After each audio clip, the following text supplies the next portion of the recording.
Do you feel like you are literally cleaning all the time and your house is not clean? Join the club. I literally feel like I'm cleaning non-stop, but everywhere I look, there's a new mess to pick up. So I've put together my top tips for how to clean less but keep a cleaner home.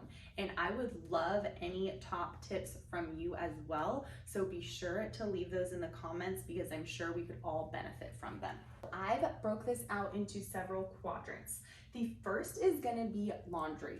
Be sure to pre-sort your laundry into the appropriate categories. So for example, we have one hamper for everyone's clothes in my household, which meant I would have a dark load and then I would be folding all of those items and have to run all over the house and put them away in about 5 different rooms. So I have pre-sorted the laundry, which does make more frequent, smaller loads, but when it comes time to put the laundry away, it's so much quicker.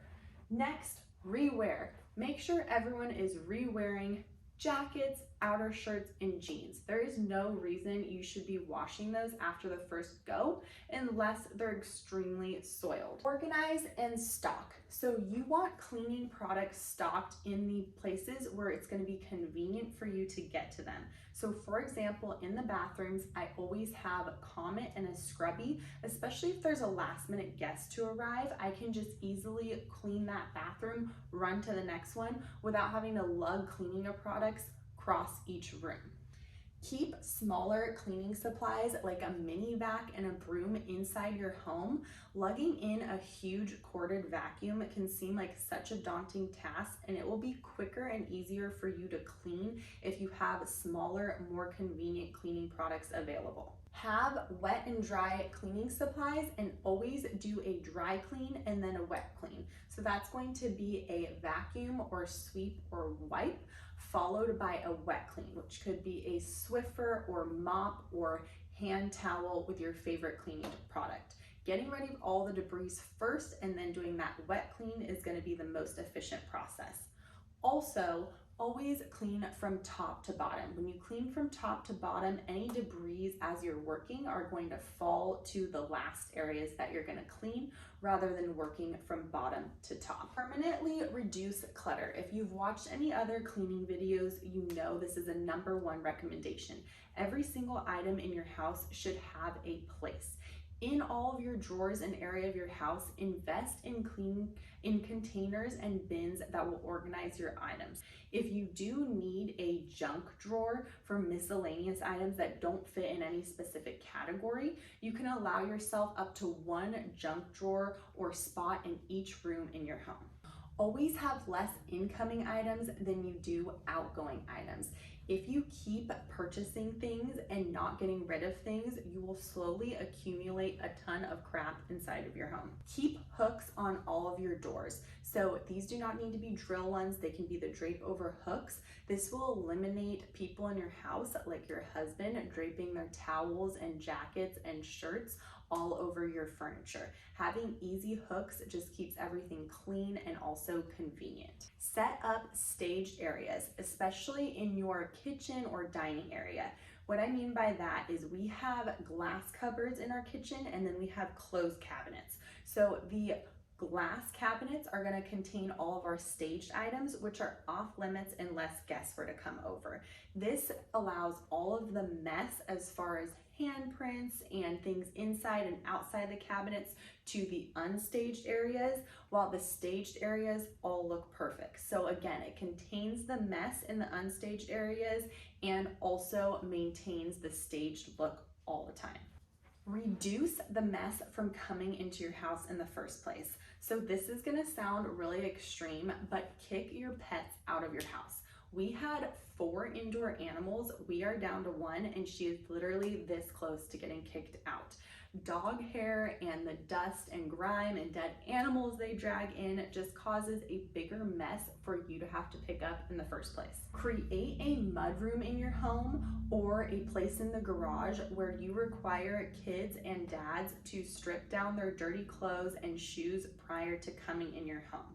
It is not rude to ask guests and family members to take off your shoes before entering your home or any dirty garments that they may have on. We live on a ranch and my husband would constantly track in mud and sand and hay. So having that mudroom for him to take off all of his garments has been so essential in keeping the dirt outside of our house. Cord organizer. I don't know why I didn't get this sooner. I was untangling the cords to our blinds about once a week, but I was baby proofing our house and saw these cord organizers online. It keeps the window area looking so much nicer and it eliminates a cleaning project altogether. I take great pride in how clean I keep our refrigerator. We are above average as far as the cleanliness of our refrigerator. What I do is I wait until we have absolutely no groceries in the fridge. That is when I clean the fridge out.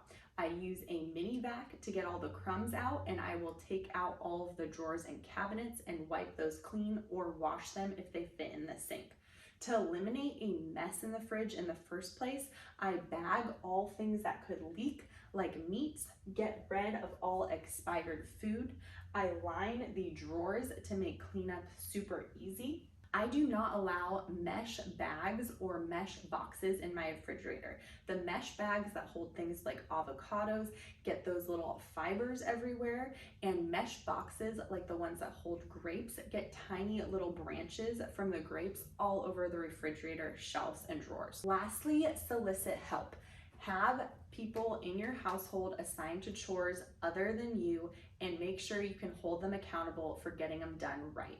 How you can hold them accountable is actually take a picture or document what the chore looks like when it's actually done. For example, Johnny, here's a picture of what your room looks like when we've agreed that it looked clean. Get a robot. We have a automatic robot vacuum that we run at least once a day. It always comes back with the catcher filled, and it's the best $250 we ever spent. Your time with your family and your professional life is so valuable, so don't feel guilty for hiring a cleaning company. If you do hire a cleaning company, which we have come every other week, definitely give them some direction and or a list. I found that cleaning companies get into a rut of a routine and avoid cleaning things that we don't look at often, like baseboards, ovens, and windows. So get them a list, give them some direction so you can also hold them accountable and you're maxing out the help that they're giving you while they're there. Lastly, and most importantly, stop buying stuff. Go window shopping, but stop buying stuff. If you do bring something in your home, get rid of something else or two other things. If you accumulate a bunch of crap in your home, it's going to be mentally stressful and it's going to be harder to keep your house clean.